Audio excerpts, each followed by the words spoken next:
नमस्ते हजुर फेसबुक मित्र।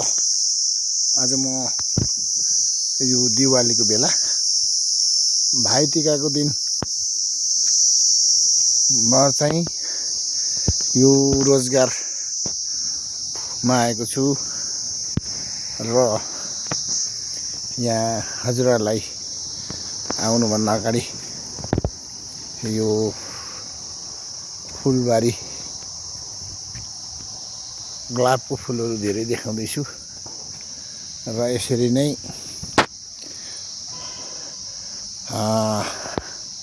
हजुरहरूलाई आउने फेसबुक मित्र र परिवार अनि जय गुरुदेव परिवार र यस्तै सिनियर सिटिजन आफूभन्दा ठुलोलाई हजुरहरूलाई सबैलाई नमस्ते र सेवा ढोक। हजुरको आशीर्वाद चाहँदै आजसम्म यहाँ बाँचिरहेको छ र यसरी नै हजुरहरूलाई पनि सधैँ बाँचिरह दियोस् भन्ने भगवानसित बिन्ती प्रार्थना गर्छु। र यहाँ यो फेसबुकको लहर लिएर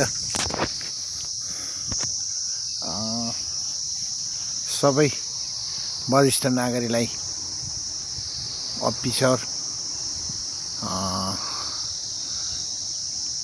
हजुरहरू सबैलाई मेरोबाट नमस्ते छ।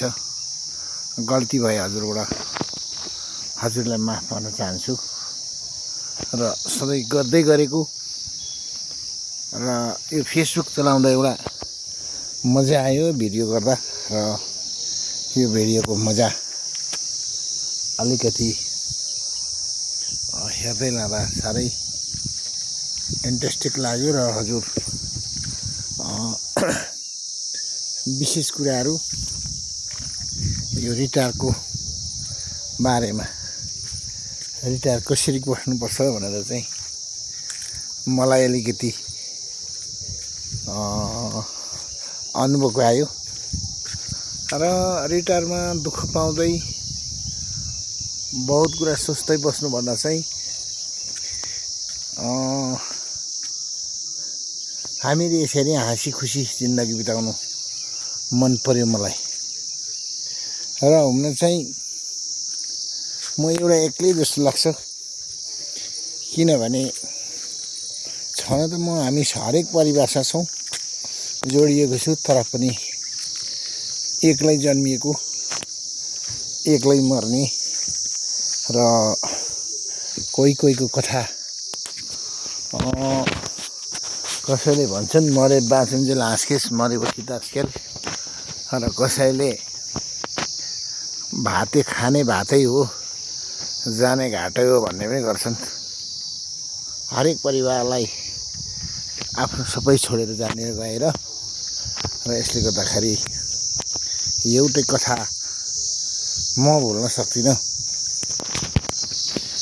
अब घर मेरो भनेर मेरो परिवार भनेर भन्नु पनि अचम्मको कुरा छ। के छ भने हजुर एउटा घर हाम्रो